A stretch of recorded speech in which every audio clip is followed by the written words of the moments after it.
The recent lynching of a young man in a Orile area of Lagos State for alleged armed robbery has again brought the incident of mob justice to the fore in the country. In 2012, 4 young students of University of Port Harcourt were lynched after they were accused of being thieves in Alu, a community in the Rivers State capital. Another Nigerian was brutally killed in Uyo after being accused of stealing a flat-screen TV. And closely related to these, according to Senator Gbenga Ashafar, is a growing culture of extreme hate and total disregard for human life. These are the reasons he decided to sponsor a bill to curb the growing trend. Disgusted that this is not the first time in the country that mobs have engaged in jungle justice. Some of the instances of jungle justice still fresh in our memories are as follows, if I may remind you. 1, we can never forget when 4 young boys, Ugonao Buzo, Tokulayod, Chiadika, Beringa, and Tekena Elkana, all students of the University of Port Harcourt, were lynched in 2012 after they were falsely accused of being thieves in Alu, a community in Port Harcourt, Rivers State. The 500 billion that was appropriated as a safety net for poverty alleviation has now been veered into other areas. When you had appropriated that money to alleviate poverty, to help the less privileged, the same government that appropriated this money, that told the people that we've allocated 500 billion to alleviate poverty, has now gone ahead to veer that money for some other project. Some senators recalled how in July 2016 an angry mob in Kano pounced on one Bridget Ogbahime for holding a different religious view.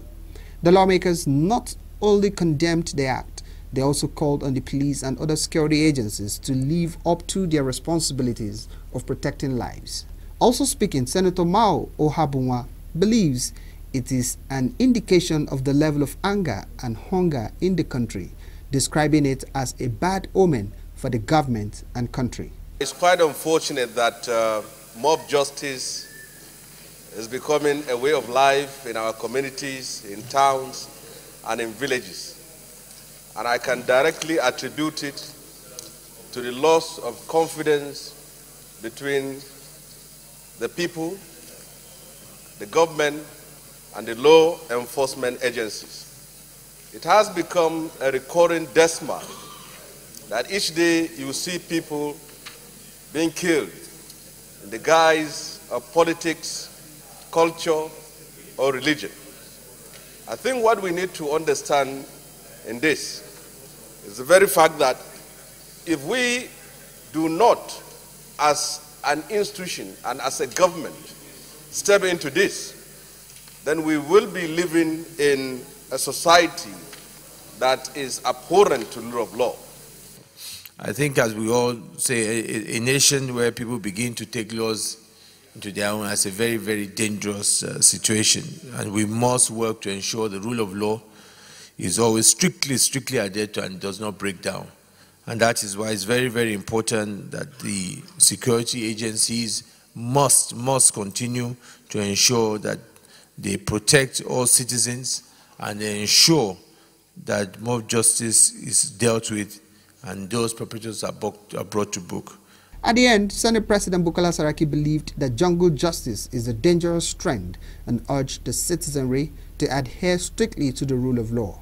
The motion has since been referred to the Senate Committee on Judiciary and Human Rights for further legislative input. Par Samuel, PTV News, Abuja.